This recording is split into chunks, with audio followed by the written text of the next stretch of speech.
Hey guys, it's Kat and I'm back today for my 1 month, 1 palette video for April.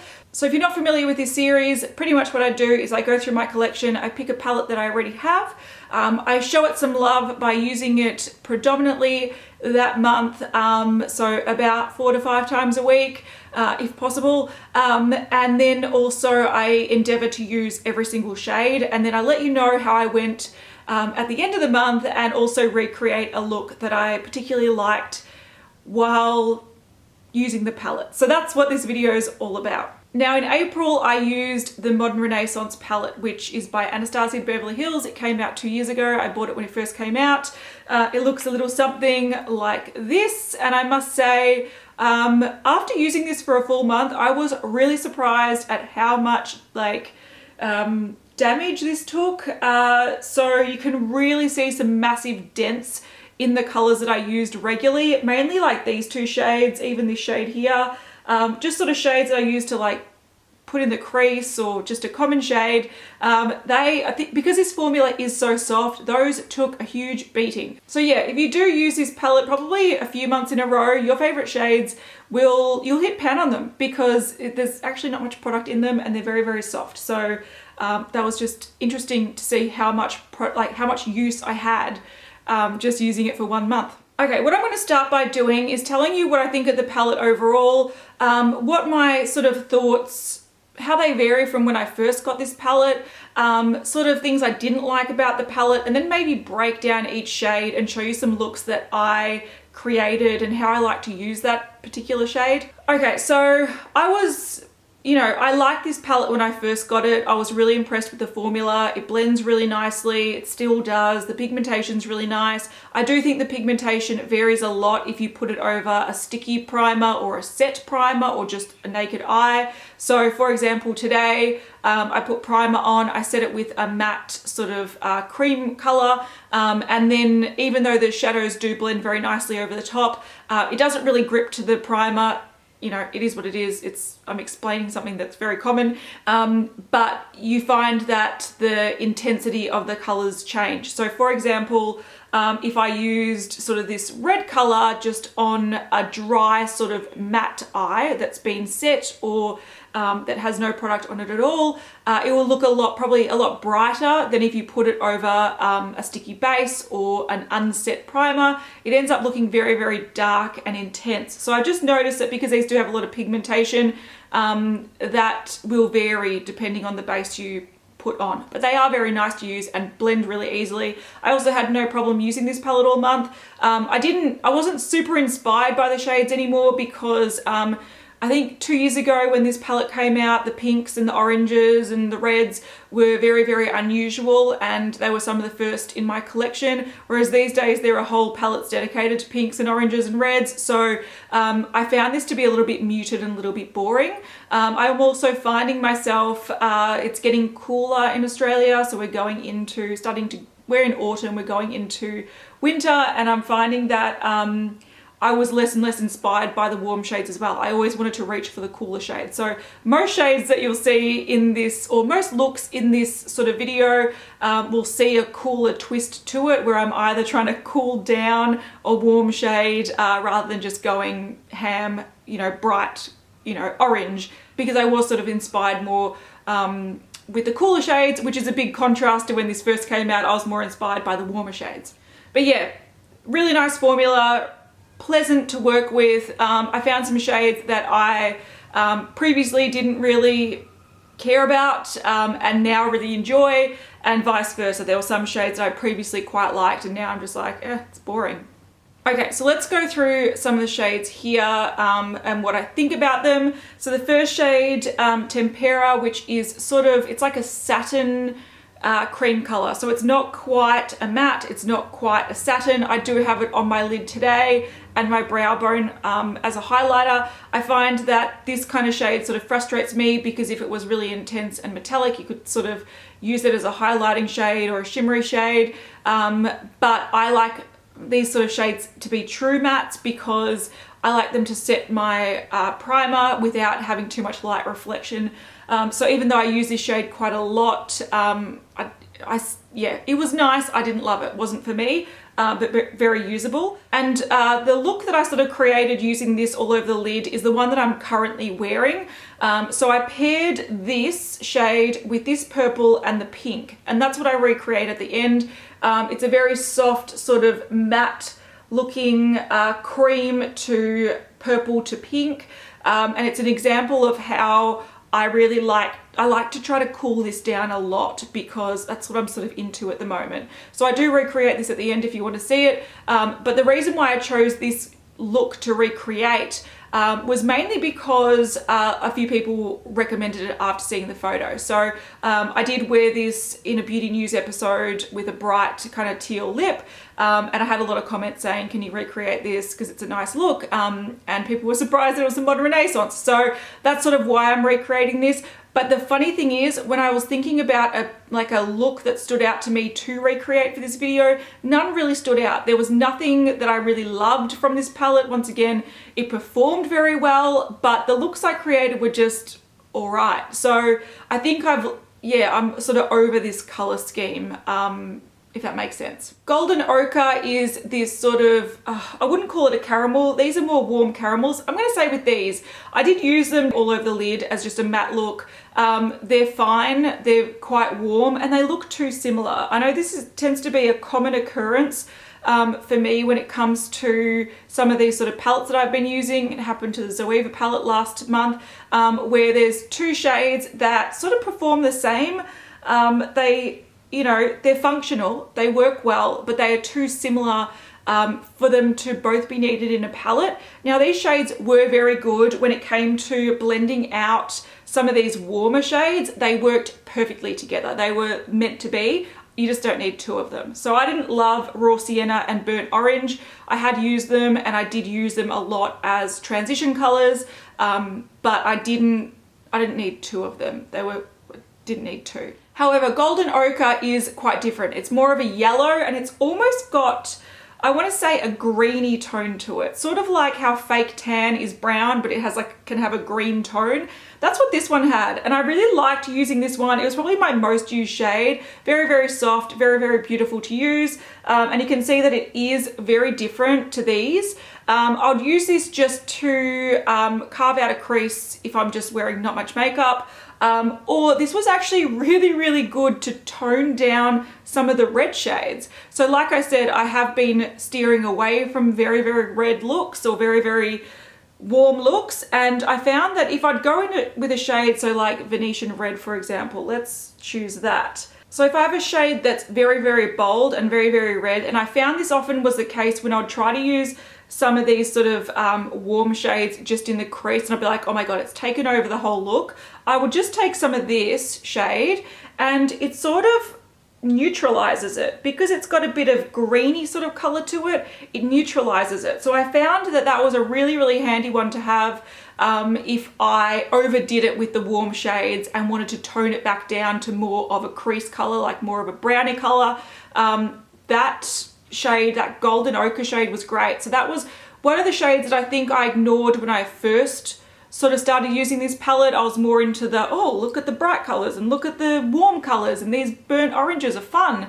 But this one is the hidden gem, and I've been using that pretty much every day. So I really, really, really enjoyed that shade. Then I'm going to mention these two shades together because they are very similar. You've got Vermeer and you've got Primavera. They are both shimmery shades, some of the only shimmery shades in this palette, and one is like a cool toned sort of silvery pink, and one's kind of like a champagne color, and one is more like a soft gold. So they both perform very, very well, and they were nice as inner corner highlights. They weren't super intense. They are still very soft, and if you blend them out a lot, they almost look a little bit satin, but they will change a look completely. So I do have some looks that I'll put on the screen. So for example, using the gold shade, this was really nice just as sort of like a base color. I would sometimes pair it with the orange, or I'd pair it with a brown,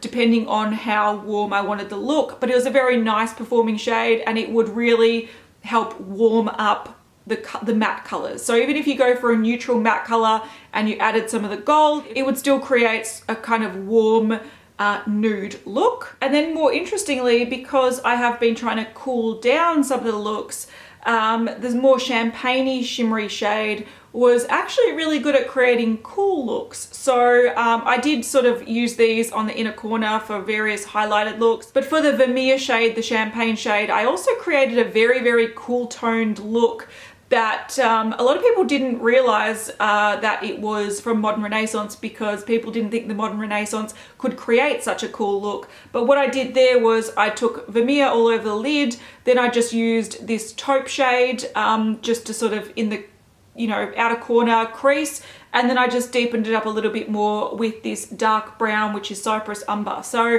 that's how I created that look, and you can create some quite cool tone looks with this if you pick the right shades. So definitely Vermeer would turn something cool tone. If you use it sort of like with these sort of shades, the more neutral or the more cooler shades, surprisingly can create some very cool tone looks. Another example of Vermeer cooling down a look was I actually went in, I tried to use red ochre as my main sort of look, like my main base color.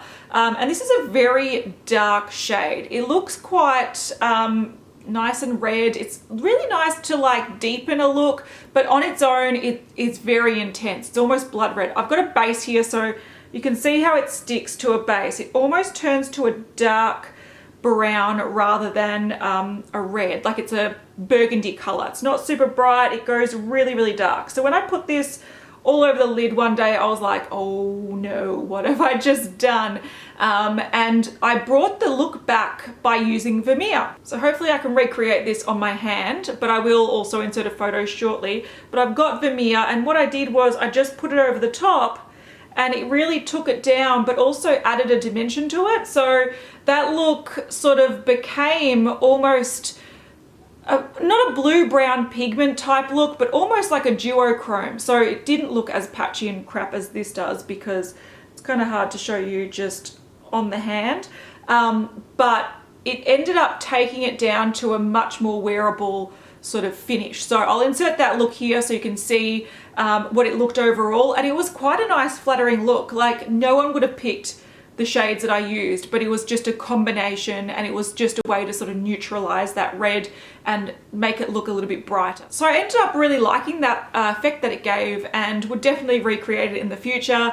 I think it looked really nice. Okay, the next shade I want to talk about is this one here. It's Born Fresco, or whatever, however you pronounce it. It's a very, very nice sort of dusty purple shade. This was a shade I used often. I'm wearing it on my eyes today as the main sort of color, or one of the main colors, and it was sort of just a cooler version of this for me. So I used it a lot in the crease. If I was going for a pink color and I wanted to cool it down a little bit, I would use that. It was really nice, just mixed with that sort of shimmery brown just as a look. So it became one of the go-to deep in the crease, blend out a look sort of shades. Very, very versatile, very, very pretty. And these are the shades that I'm sort of into these days. So I would have preferred to like take away one of these, put in like another purpley shade, so you can sort of add more purples into this, because I think what I'm sort of looking for at the moment with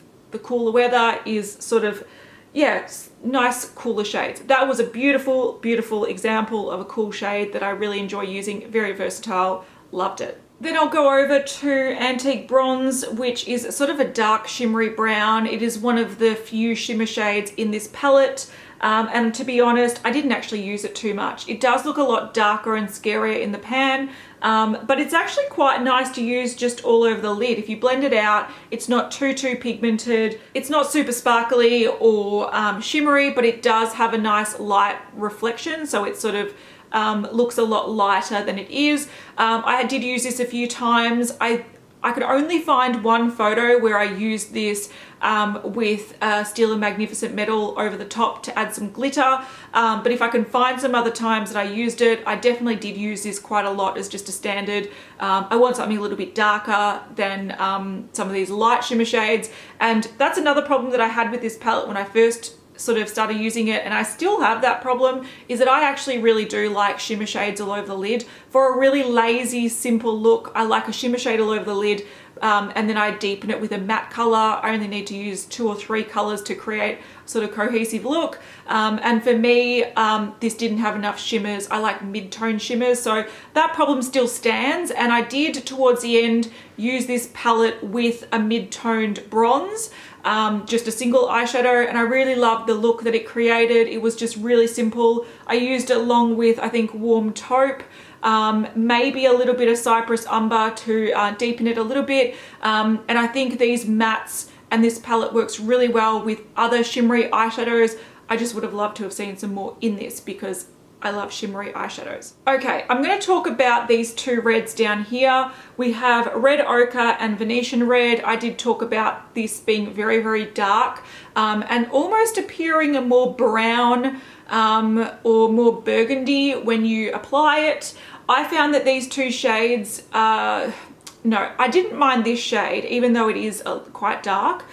This Venetian Red I didn't quite get. It's not a true matte, it's got a bit of a shimmer to it, it's a slight satin, but I found that when I wore these 2 shades together, they sort of just muddled together to the same sort of shade. So I didn't think there was a need for both of them. Also, if you want this slightly reddier version of a pink, just mix Red Ochre and Love Letter together and you get the same sort of thing. The only difference here is, once again, it's got that slight satin finish to it, but I don't think that shows up on the eye anyway. So for me, this is like a redundant shade because you can create it very easily by just putting your brush in this and then putting your brush in that and putting it on the eye. So I didn't love this shade, and when I applied it, packed it on quite heavily, it looked very similar to Red Ochre. When I blended it out in the crease, it looked very similar to Love Letter, so I'm kind of like, what's the point?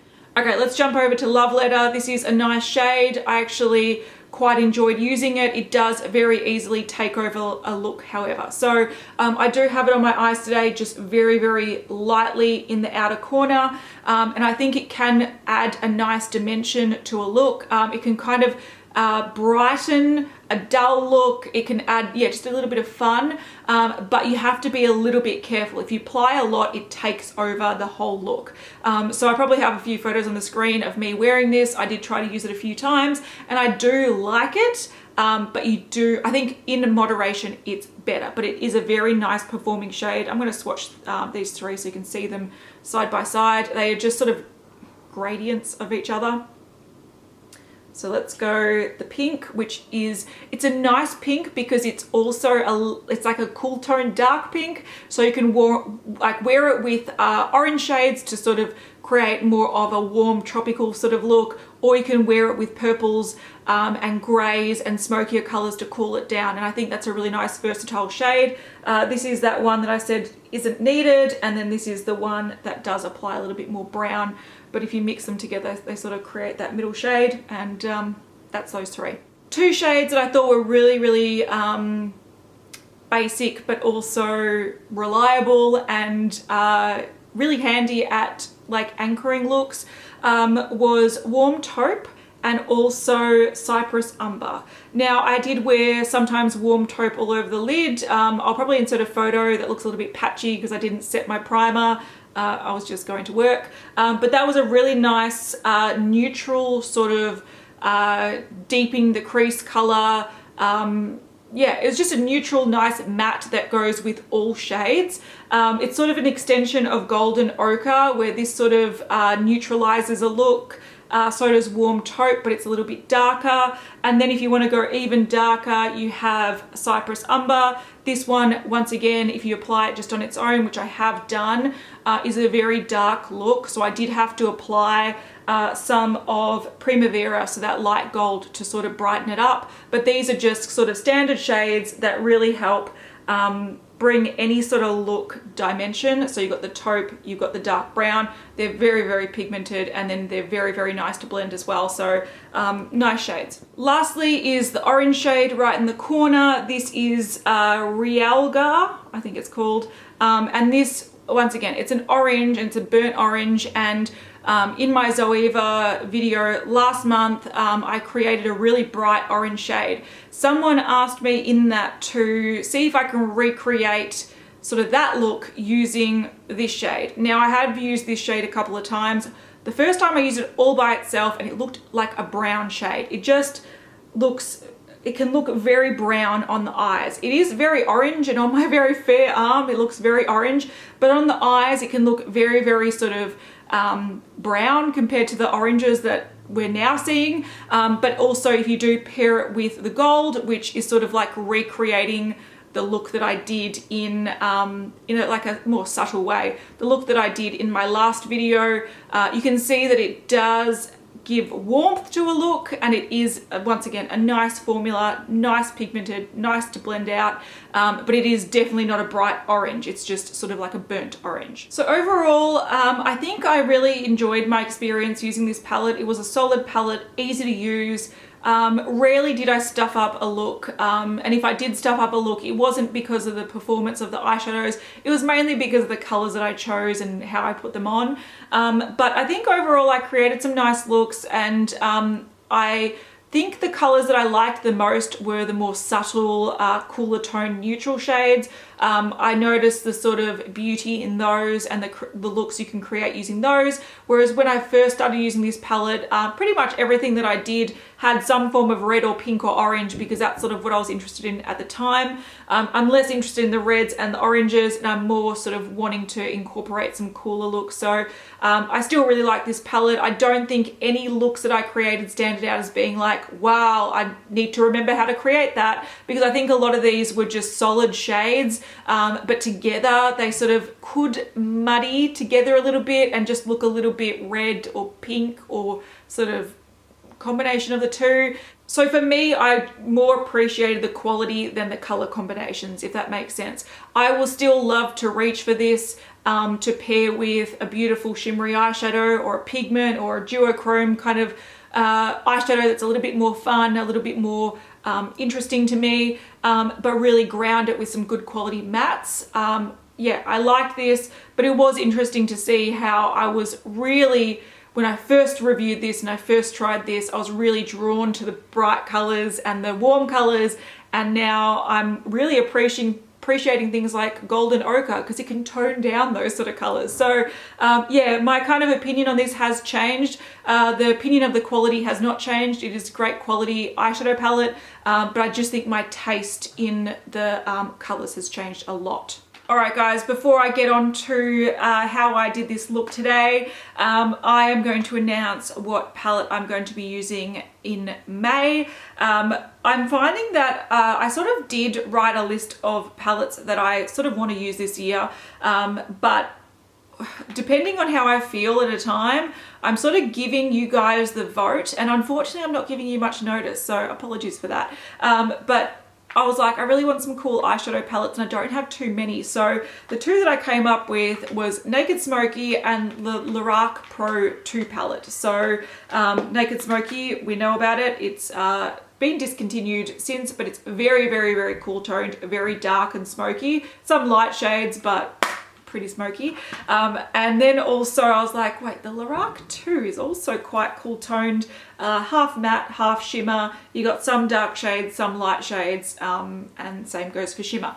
Now I put it to the vote. Like I said, I didn't leave you guys much notice, and I noticed that I was monitoring it for about, I don't know, and 45 minutes, an hour or something, and it fluctuates all the time. Whenever I refresh the page, it was like 48% says Urban Decay, 52% says Lorac, and then I'd refresh it 5 minutes later and it would flip. So it was a very close call, and I'm going to say I'm very happy to say that Lorac, at the time of filming this, has won the vote. Now, the reason why I'm sort of happy about this, and I might put this to the vote next month.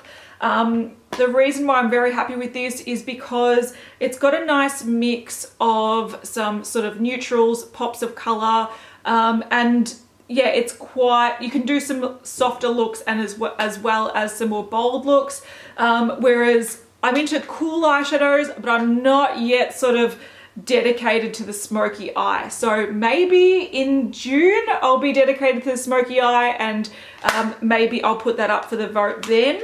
But yeah, very happy to say that May will be Lorac Pro 2, which is a palette that I haven't used for years. So let's see how it goes. All right, guys, hopefully you enjoyed that. I will see you soon for another video, but in a month for my recap of how I went with this palette. Stay watching for my tutorial for this look. Bye. All right, so I've got primer on my eyes. I also set my primer with just a sort of matte cream shade because I find the sort of light shade in this palette's a little bit shimmery, and I find it too shimmery to set all over my lid. So I've done that. So pretty much I always start with Golden Ochre. It's a really, really good way. You can see I've made a really big dent in it from using it over this month.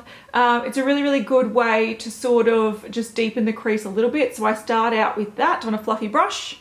So you can see that this just adds a weird kind of mustardy green color to the crease, but I find it works as a really good base just for like the transition shades, deepens the crease a little bit.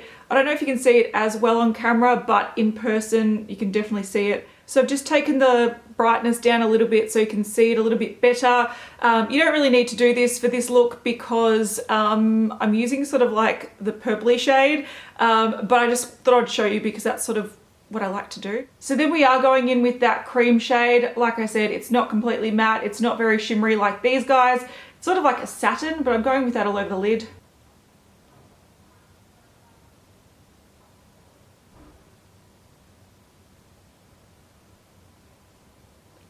So this shadow is a bit of a strange one. It does sort of blank out the lid quite nicely, but if you use it as a brow bone highlight, which I might just show you, it does brighten the area, but it also has a bit of a shimmer. So when it catches a light, it does, you can see it does definitely have a bit of a sheen in it, but in some instances it looks matte, in other instances it looks a little bit too shimmery.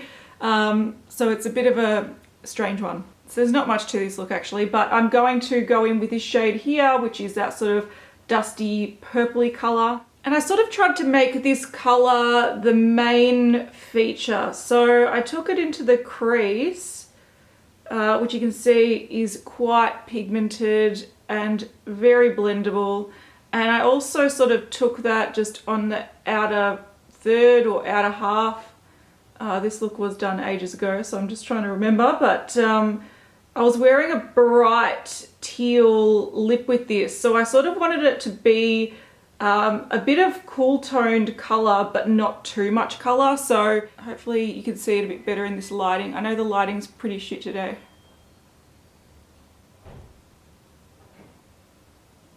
I'm just going to take that same shade and just run it under the lash line. I tend to take it quite far down because it sort of works for my eye shape better. And then I took the pink shade Love Letter, and you tap off your brush because you do want just the smallest amount because the pinks and the reds can really overtake a look. So you just wanted to sort of add a little bit of soft color to brighten the purple a little bit. See how that's really soft? I'm going to just focus it on the outer corner.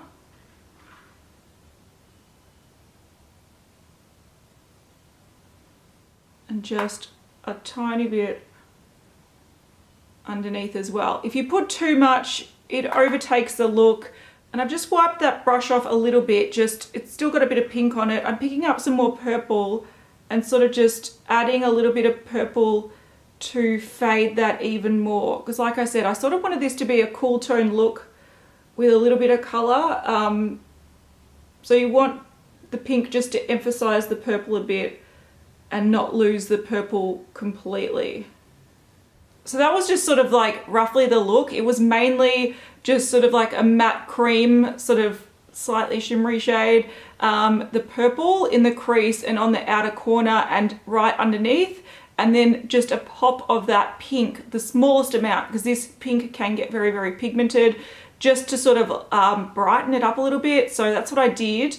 But if you do want to make this look a little bit more purple, which I think I did on the day, I think what I did was not put that golden ochre shade in the crease first, because you can see that looks a little bit brown. If you want it to look more cool toned, just go straight in with that sort of purple shade to do that sort of crease business. So I've just put liner and mascara on, but I did want to point out that I lost some of the pink. So what I did do was just dot a little bit of the pink back on the outer corner, because when I first did the liner, it sort of covered all the pink. So I just went back and intensified that very, very slightly. So you can definitely see the nude to purple to pink now. So yeah, you might need to adjust it after you've done your liner.